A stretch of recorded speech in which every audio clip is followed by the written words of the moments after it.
The trail of blood ran directly to his Tobias Hartwell had observed a water well. Enough injured animals in his 37 years on this desolate property to understand the distinction between the blood of a deer and something quite different. But when he are those red sprinkles around the what he discovered in the corner of his barn made, a young man's hand freezes on his rifle. A warrior from India was mashed up against the one hand pressed on the stone wall of his well. Frantically against an open wound in the other side is barely reaching. In the direction of the wooden bucket hanging just the man's respiration was 3 feet over his head. Came in sudden, excruciating gasps, and his dark though obscured by pain, the eyes traced every action Tobias took with the attentiveness of a person anticipating death. This was 1847, and it could have come from any way. Which year is best for? Finding an Indian on your property indicated difficulties of one kind. Difficulties that could lead to a man's death burnt alive or scalped while he slept, and every neighbor within 50 miles of his own house would say the same thing to Tobias. Place or bury the barbarian after shooting him in the head. Far away, where nobody would ever discover that Tobias's body lifted his rifle finger. The smart device hovers over the trigger. Item, the expected thing, the secure thing. However, something stopped in those dark eyes. He was frigid. He saw more than just agony. The same intense thirst was present there. He had experienced the 44-year drought when he had not had any water for 3 days and believed that he might also die from it. Human needs that went beyond skin tone language or the conflict you were on originally from India. He attempted to express his lips that are bleeding and cracked, but only a water Tobias lowered a whisper. Went for the bucket with his weapon. His neighbors would refer to him as a fool. Back east, his brother would declare he had lost. His thoughts to the lonely misery of the frontier, perhaps they would be correct. But as he knelt next to this injured outsider and pushed observing, him, with the wooden rim to his lips, drink as a man who has been saved from drowning. Tobias was confident of one thing. He was about to permanently alter both of their lives. Tobias was unaware of the fact that this not every member was a wounded fighter of the nearby tribes, and the events would attract additional cyclists too. His property, compared to what he had ever seen throughout his whole like a man, the Indian drank life, had gone 3 whole days without seeing any water. Buckets before his hands could shake. Hold the rim steady at last, Tobias observed each swallow, his thoughts rushing with the consequences of his recent actions in this area, extending compassion to, and it was like signing your own death to be Indian.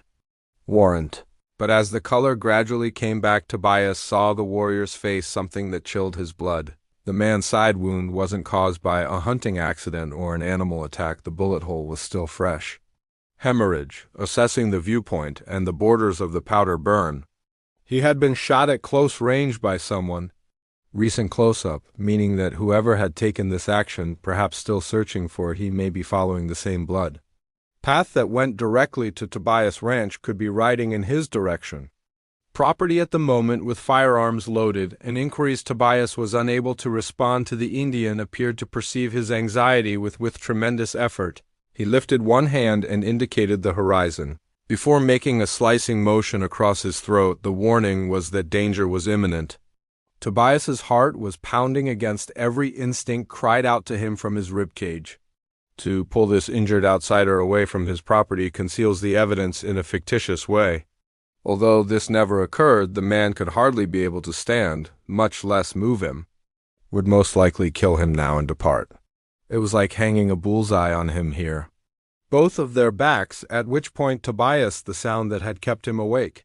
Surviving the 12 years of frontier, the distant beats of a living hoof, several horses moving quickly and forcefully, heading directly for his ranch.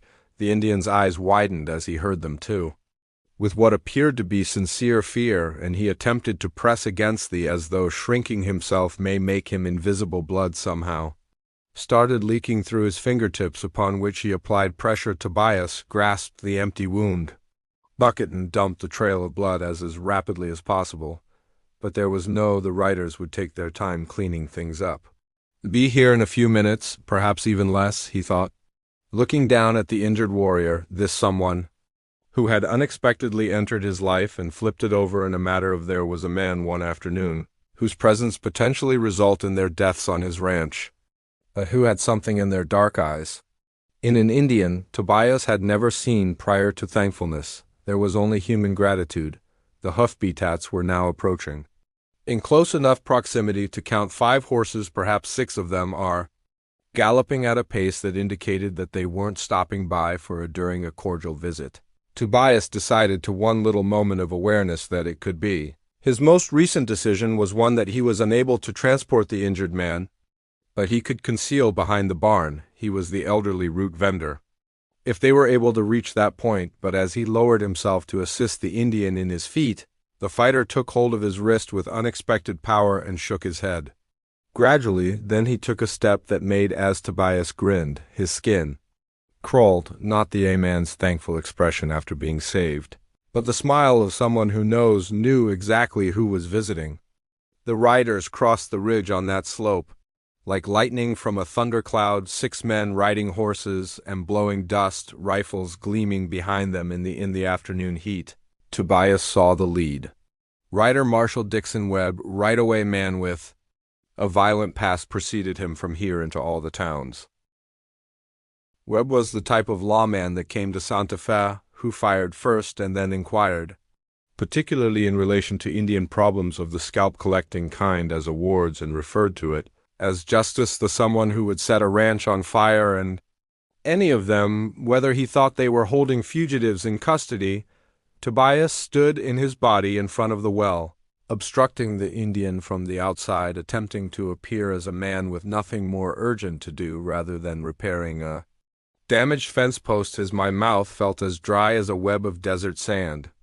Tamed his horse 10 feet away, sufficiently near that Tobias could observe that his pale blue eyes were filled with a cold calculation. The remaining 5 soldiers dispersed in a semicircle resting on their. This was not a societal demand for firearms, Hartwell Webb said, his voice in the afternoon. Transporting a man who knew how to be sluggish, he had every card we were tracking. The wounded Indian blood trail goes to the right.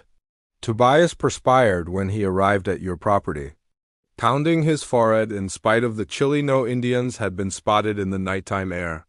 Marshall has begun repairing the fence on the south side.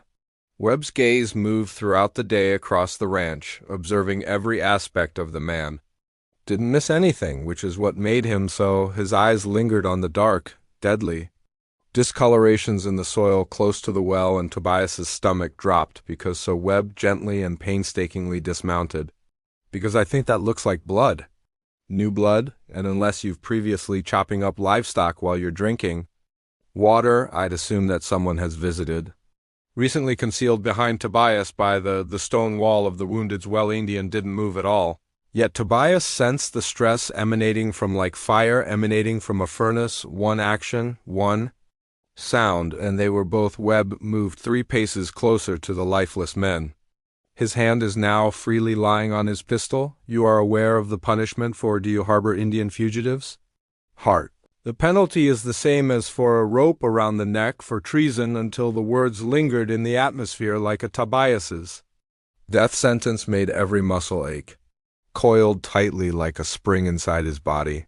Prepared to run or fight, knowing neither choice would have saved them, but Webb was also now. Any abrupt movement would reveal the Indian, and after that then the bullets would begin to fly. An improbable event occurred. The injured Indian did not speak English, but the words in his native tongue. Things had a powerful, clear flow like music.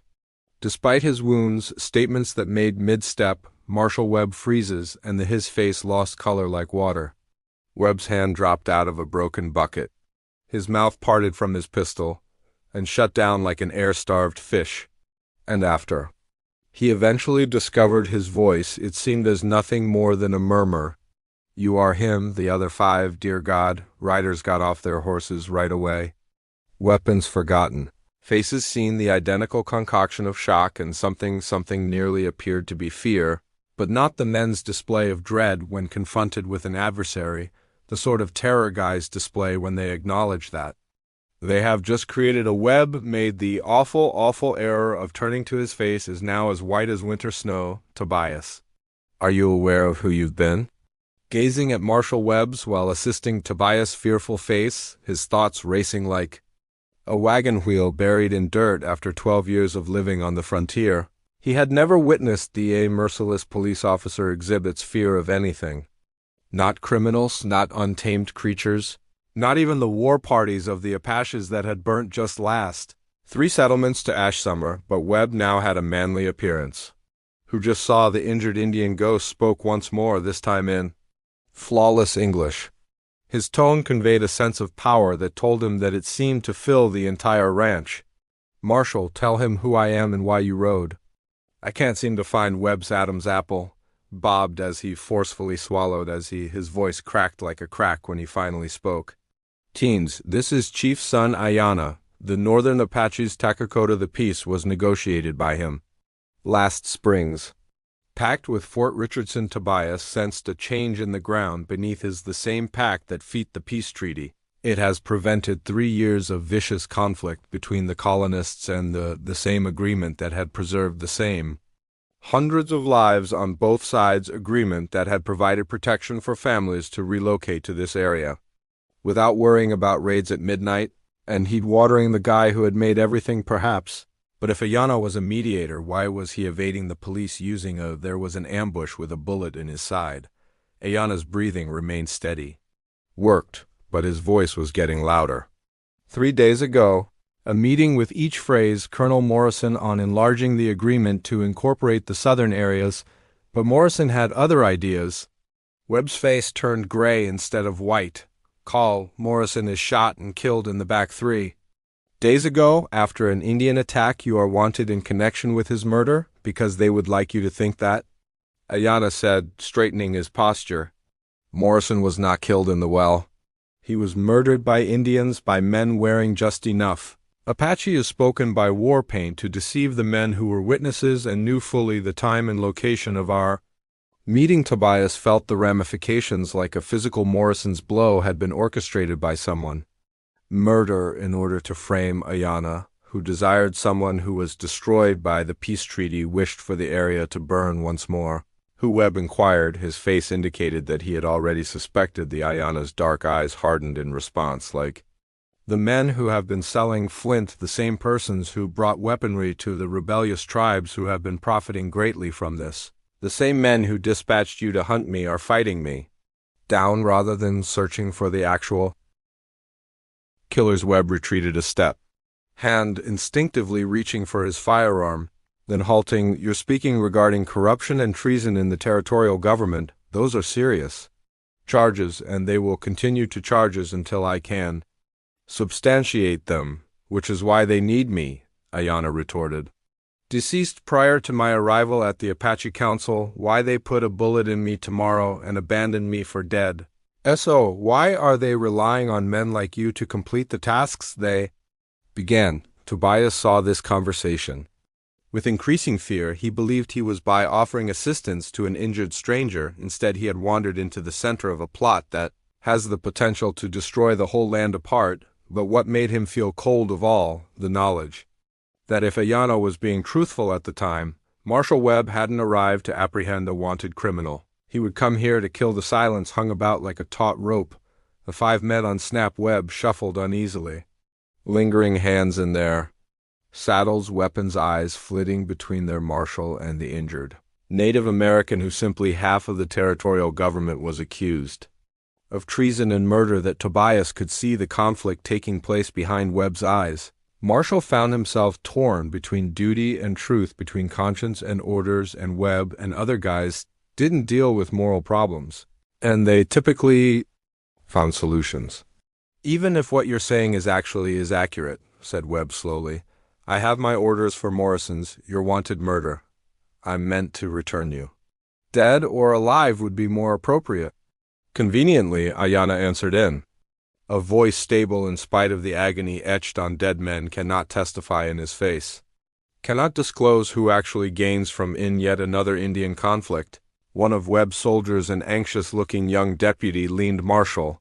"Move forward in his saddle if he's being truthful with the peace treaty." Bradley Webb snapped to silence. But Tobias could observe skepticism. encroaching on the marshal's face resembles fissures in a Ayana played his damn wall at that moment.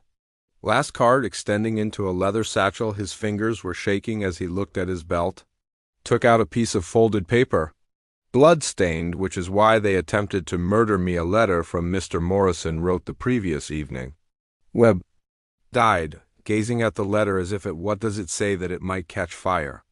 Morrison found out who has been equipping the rebellious tribes with weapons, names, and dates. Provide sufficient proof to Ayana's eyes remained fixed on the hanging dozen men.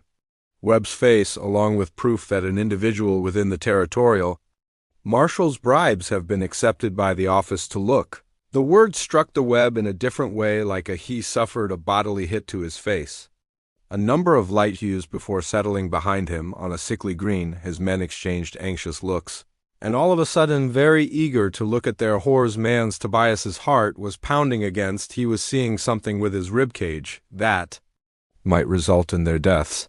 When a dishonest police officer realized his own neck was in danger of being chopped off, Webb responded, "You're lying," yet his voice, "I am Ayana, and I'm holding up the letter. Morrison had enough faith in me to give me this. He told me the night he passed away.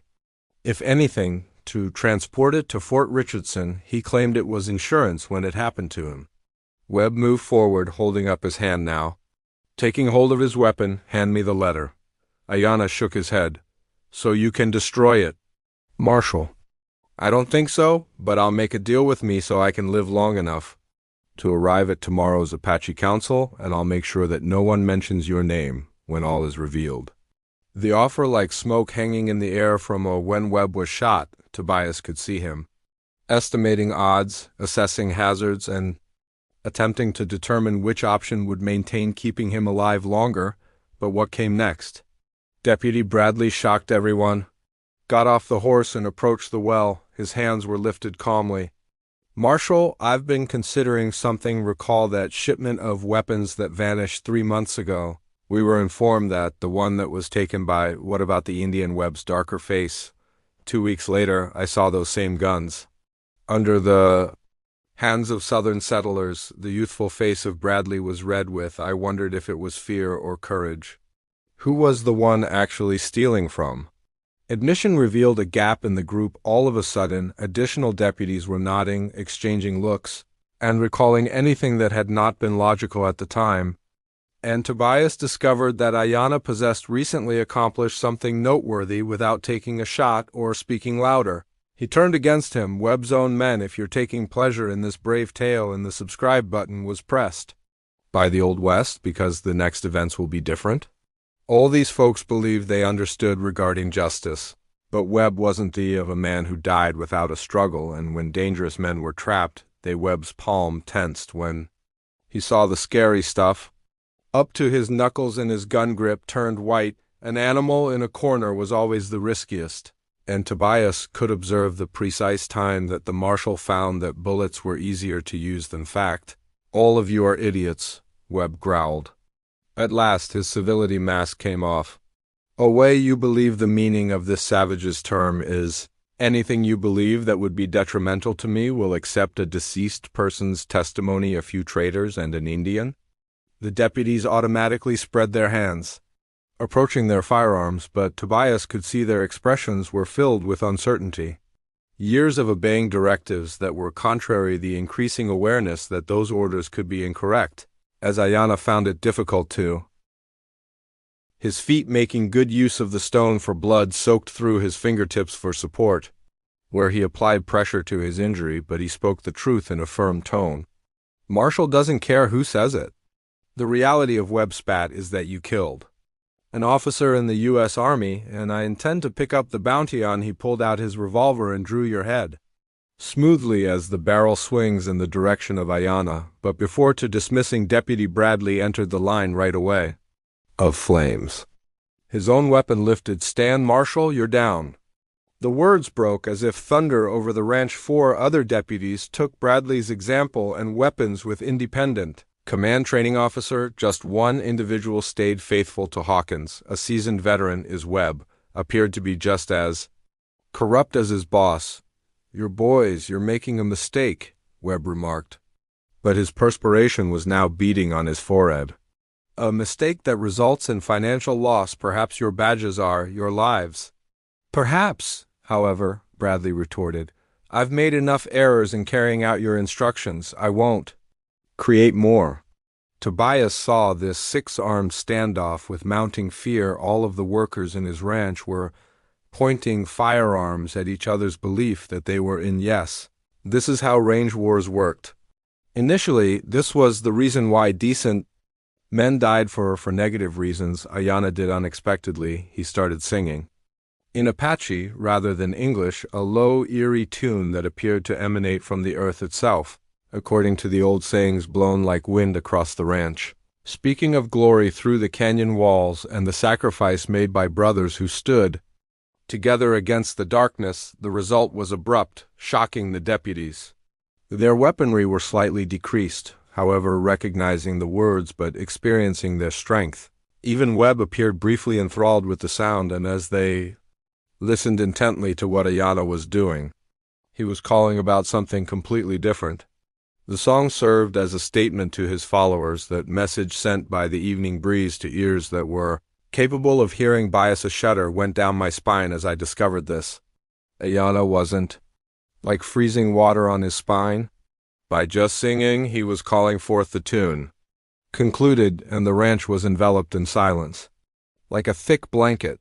But during that quiet, something that Tobias heard made his distant hoofbeats and blood run cold. Although several hoofbeat cats approaching closer, when Webb quickly heard them, his face went. How many? Ayana smiled, was as pale as moonlight.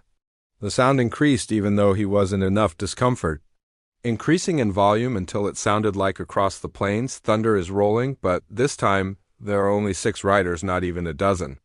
The whole Apache battle party was mounted in the direction of Tobias Ranch, and they would come in a matter of minutes. Webb raised his gun once more, pointing it this time. You did this right at Tobias's chest. I gave them a signal thanks to you, Tobias said, dying man water, in amazement. By his own voice's stability, the same as I do for any animal who is in pain on my the hoofbeats were sufficiently close to the ground.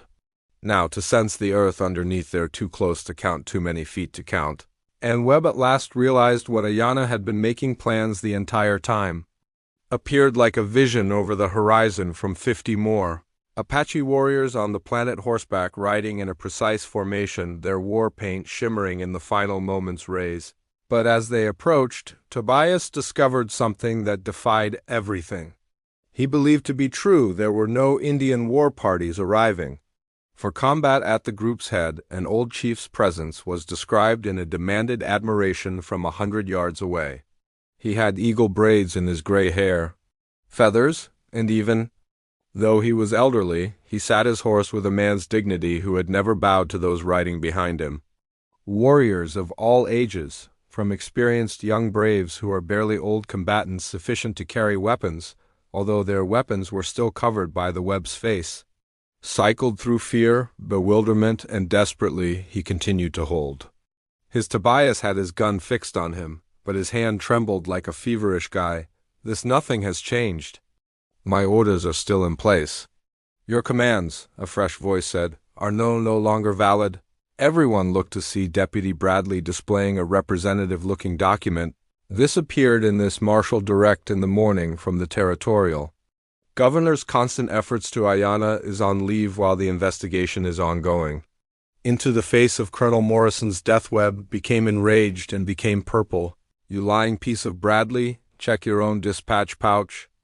Unless you've been extremely busy gathering rewards to read your official correspondence that the Apache authors established a broad arc around the ranch instead of dangerous yet definitely there. Their leader got off his horse and walked carefully toward his sons waiting well. Every step the elderly man takes, his eyes never departed Ayana's face in search of indications of severe harm.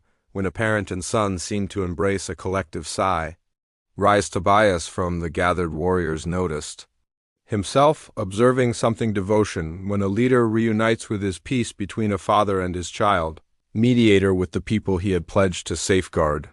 The leader addressed his son in quick Apache's grizzled hands.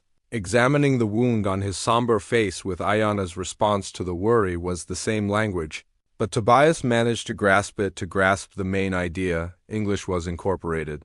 The facts, the plot, and the identities of the actual murderers when the discussion concluded.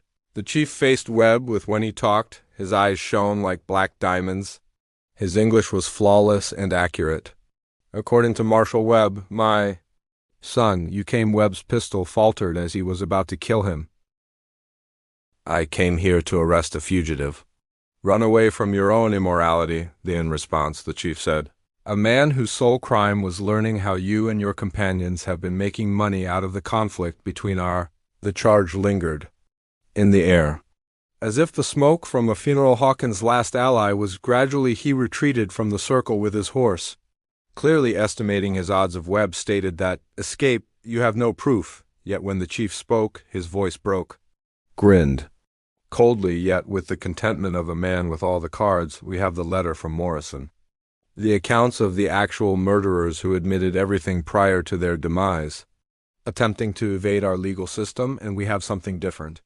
He pointed to one of his troops who advanced on horseback with the warrior's leather. Satchel generated a pile of documents that made Webb's expression turned pale. Your correspondence together with the gun runners, the head went on. Every shipment, every payment, all of the lies you told to hide your Morrison was more meticulous. Then you were aware that Webb's world had fallen apart.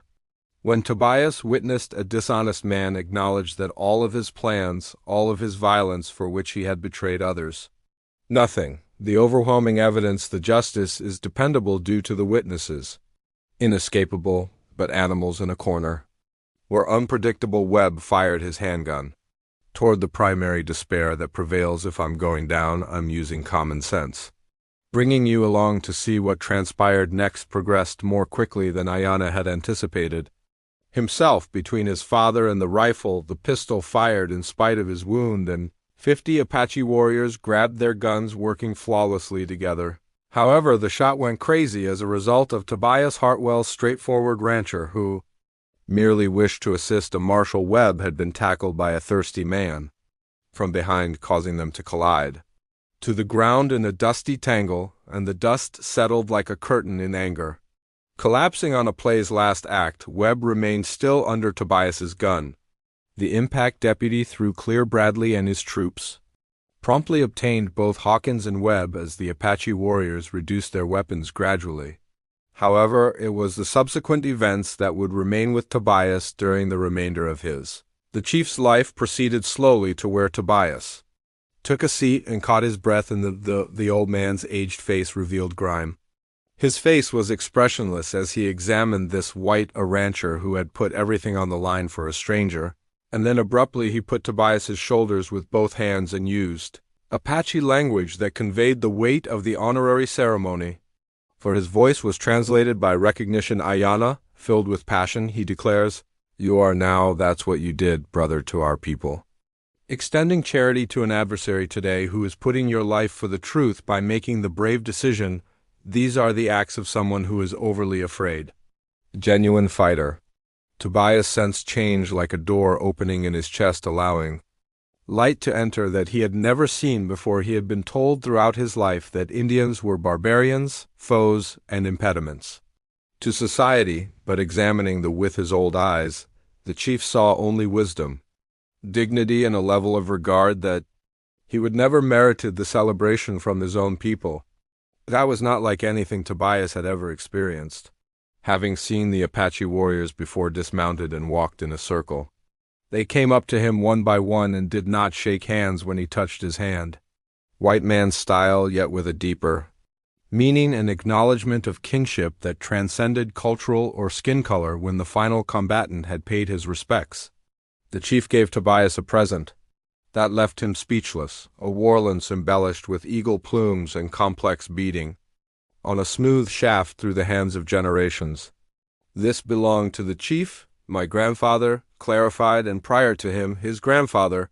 It had never borne by someone who wasn't born Apache till now. When the sun has sunk over the sky is painted by the western mountains in the Apaches, scarlet and gold hues ready to leave. Ayana's injury was appropriately handled by the tribal medical professional, and even though he was still weak, he would survive to witness the tranquility. Treaty grew, and the actual conspirators apprehended. Prior to as he mounted his horse, Ayana held you saved Tobias's hand one last time. More than my life right now, brother. Preserved harmony between our peoples. Provided some water to a man who was thirsty. Ayana grinned as Tobias answered, "Sometimes. One cup of coffee can alter the world." Water precisely 24 hours. Later, they were gone, just as the title had indicated. However, they left behind a valuable item. Evidence that in a society where hatred and fear that basic human decency may still Webb and Hawkins work miracles were convicted of treason after. Trial corruption and plotting to carry out the gunning operation was murder. Broken down, and the peace agreement wasn't not just renewed, but enlarged to encompass all the local tribes as well as Tobias, a modest rancher named Hartwell, had demonstrated. Having compassion for a stranger became the first in territorial history. White men have been officially accepted as part of the Apache people because occasionally in the harsh, the best scenery in the Old West guns weren't used to win fights or brutality, but with something much more strong enough to perceive adversaries as people and the ability to make wise decisions choose kindness over fear by clicking on the to hear a story, even while watching a movie on the screen better with a twist than this one, so strong you won't ever forget it. Click on the video shortly.